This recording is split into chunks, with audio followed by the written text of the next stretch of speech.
যুদ্ধ বন্ধে কাতারে যখন ইরান আমেরিকা আলোচনা চলছে, ঠিক তখন ইরানে আবারও নতুন করে হামলা চালালো আমেরিকার সামরিক বাহিনী। দেশটির সেন্ট্রাল কমান্ড দাবি করছে আত্মরক্ষার্থেই হামলা চালানো হয়।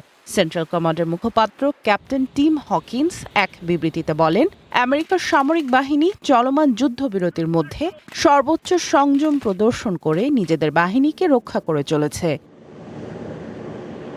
আমেরিকার সামরিক বাহিনী বলছে, হরমুজ প্রণালীতে ইরানের বন্দর আব্বাসের কাছেই এ হামলা চালানো হয়। তেহরানের ক্ষেপণাস্ত্র উৎক্ষেপণ কেন্দ্র এবং মাইন স্থাপনের চেষ্টা করা ইরানের নৌযান এ হামলার লক্ষ্যবস্তু ছিল বলেও জানায় সেন্ট্রাল কমান্ড। আমেরিকার একজন ঊর্ধ্বতন কর্মকর্তা জানান, হরমুজ প্রণালীতে ইরানের 2টি নৌযান মাইন স্থাপন করছিল। একই সময়ে একটি ক্ষেপণাস্ত্র কেন্দ্র আমেরিকার যুদ্ধবিমানকে লক্ষ্যবস্তু করার পর তাদের সামরিক বাহিনী এই পাল্টা জবাব দেয়। ভবিষ্যৎ হোক নিরাপদ, বিনিয়োগ হোক বিশ্বস্ত, আর আমার পছন্দ সল্ট বে। ওয়েলকাম টু সল্ট বে। ফক্স নিউজের প্রতিবেদনে জানানো হচ্ছে, আমেরিকার এই হামলায় ইসলামিক রেভলিউশনারি গার্ড কর্পস আইআরজিসির 2টি নৌযান ধ্বংস হয়েছে।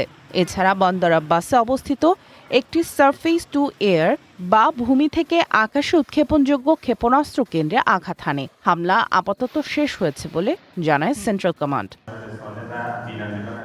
এ হামলার কিছুক্ষণ আগেই ইরানের পররাষ্ট্র মন্ত্রণালয়ের মুখপাত্র ইসমাইল বাঘি জানিয়েছিলেন যে আমেরিকার সাথে আলোচনায় কিছুটা অগ্রগতি হয়েছে, তবে সংঘাতের অবসান ঘটাতে এখনও কোনো চুক্তি কাছাকাছি নয়।